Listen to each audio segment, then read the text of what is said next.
everyone, and welcome back to another episode of Grid Talk Talks the Grid. Today I'm here with Mila, Franz, and Amy, and today we are talking about sprint qualifying. It was the first sprint qualifying event of the 2021 season. I happened to be there and watched in person, which was amazing.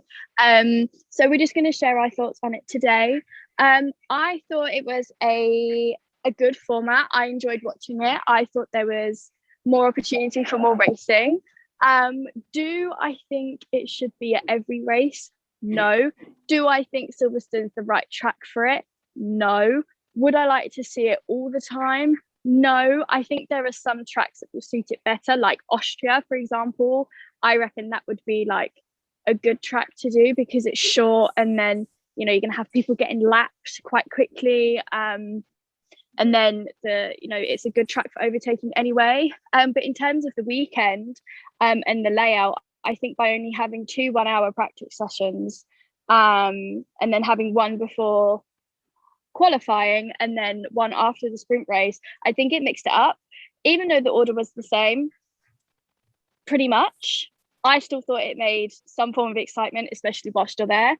But what are your guys' thoughts? I liked it. I'd like to see more of it, just not at traditional racetracks like Silverstone.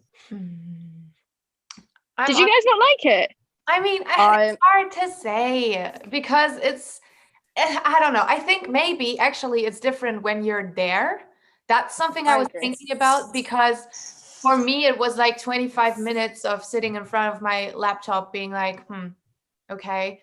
Also, I still feel like the concept is a great idea, but because we have very different cars in Formula One than, for example, in Formula 2, where every car is the same, the concept kind of works, but then again, does it really? And I feel like it made a huge impact entertainment-wise. I'm not, I don't know, I'm not questioning the entertainment factor of it all because I think it's fun to watch. But I don't feel like we need it, because I don't feel like it makes the difference that people expected it to make. I mean, the top spots are pretty much clear. I think the only part of the grid where it kind of threw things around was like the midfield, but everything else basically stayed the same. And I also didn't really like how they put it with like the practice sessions and stuff, because it was like practice, then quali, then another practice that was absolutely weird to watch, in my opinion, where I was just like, okay, y'all just doing long runs now or not? Huh? And then they did the sprint qualifying, and then the sprint qualifying was a race, but no one called it a race. And I'm just over here like, okay, it might be a bit much to have it like this every weekend.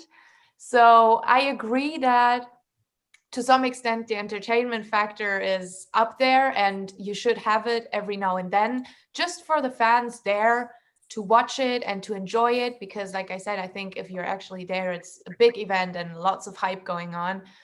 But me, as someone who watches it on TV mostly, I did not necessarily need it. And I don't think it was as life-changing as people may have expected it to be. So, as some of you probably know, and you haven't seen me for a while, I'm actually in Greece. So I watched it out here, and I was so underwhelmed by the entire sprint race thing. I just felt like, what have I just watched for the last half an hour? Like, the only exciting thing for me as a fan, personally, was the first 2 laps, where there was a fight at the front. It was great, but apart from that, I was like, what if I just watched the 25% that you play on you play on your PlayStation? That was kind of the vibes it gave to me, and to be honest, it gave me no real satisfaction. Like, of course, Max beating Lewis gave me the satisfaction, like but that, and then I was like, well, this is it now, because there's too much to lose, I think, for some of the drivers to have a big battle in the sprint races. Like you saw with Perez, he fought and then he's at the back of the grid. So there's almost tactically too much to lose in these sprint races to make it a very good sprint race that with the outlook that F1 fans want. Like, I get if you're actually at Silverstone, like obviously everyone's timeline was flooded with people at Silverstone. It was probably fantastic. But for 99% of the viewing population, I just don't fix what's not broke. And quali on the Friday was phenomenal, and I think that it would still be phenomenal even if it was on the Saturday. I was not a fan. I felt a bit peeved off for half an hour of my life. I understand what you mean with the 25% thing on the F1 game, but even then, it's more racing than it was at that sprint quali, because it can change so much, because practically you don't need that second practice session, because you can do the long runs on, I don't know, the softs or the mediums in that sprint race. I mean, there was 17 laps at Silverstone, and most of the tires were gone. Yeah. Not to my surprise, to be fair. It definitely removed the strategic element out of the weekend. I think as like almost an F1 nerd, I really enjoy the tire strategies between the teams. Like, I think that can be really exciting in a practically boring race. And I really think that completely took it out of it this weekend, which made, like, I fell asleep during the race. I know Silverstone people would be like, oh my God, I fell asleep. I was that bored. So yeah. I think that was a big issue, like, gone, because I think that's, you know, F1's always had tire strategies from the start, and I think it just got rid of it. Yeah, I kind of agree with that, because I was very confused about the whole, they have so many sets of softs right now, but they suddenly had 5 billion sets of soft tires to use for sprint quali, but then they had like also 5 billion hards and mediums in case they need it for the race. And I was just like, holy cow, I cannot stop, you know, like, and I also feel like what I'm thinking about right now is, there was this talk going on about, do we really need 3 days?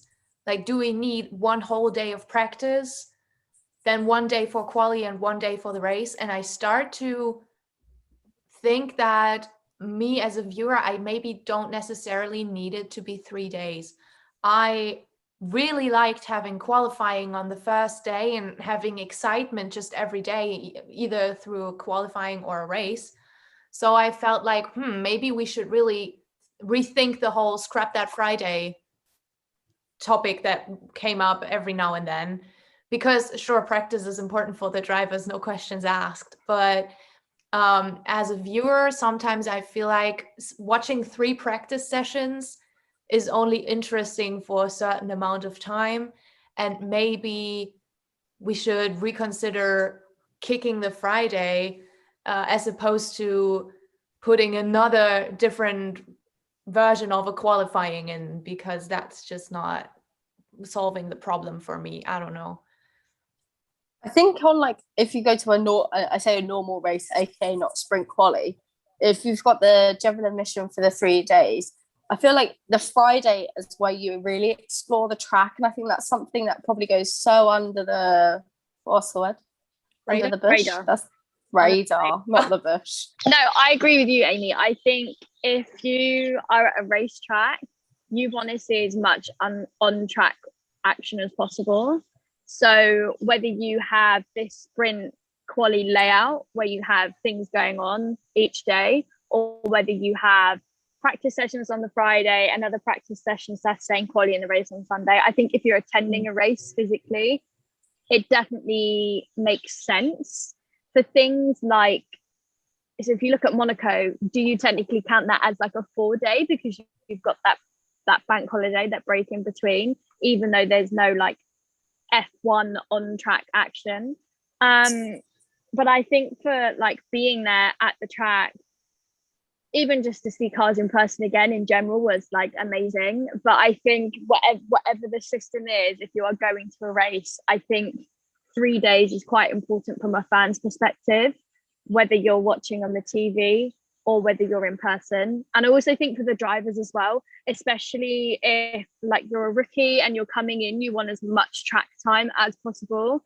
And then again, if you're like a test driver or a reserve driver, like those practice sessions are like going to be important for like their development and things. So I think having 3 days is quite helpful, not only for the teams but for the drivers as well, and also gives fans more access to watching the cars and having fun and exploring the track, and looking at different viewing points, especially like Amy said, if you've got general admission on like for the whole weekend. Friday is the day where you can kind of go, okay, well, this corner is really sick, so maybe we should be there for quali when they're going really, you know, really fast, or maybe we want to go on the straight for the race because we're also going to get overtaken. So I think, you know, there's a lot of different options, and I think the good thing about Formula One is there's quite a few things you can do to change it up.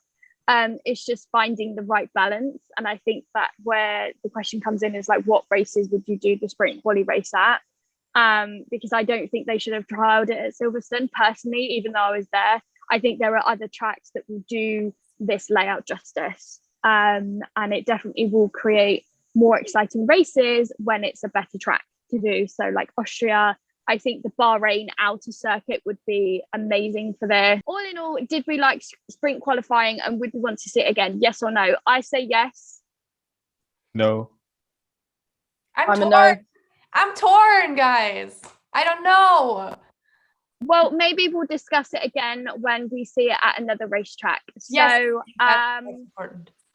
That's important. So that's it for today, everybody. I hope you enjoyed. Please make sure to like and subscribe, and give this video a thumbs up. Let us know your opinions on sprint quali in the comments or tweet us. Let us know what you think, and we will see you in the next video. Bye, everyone.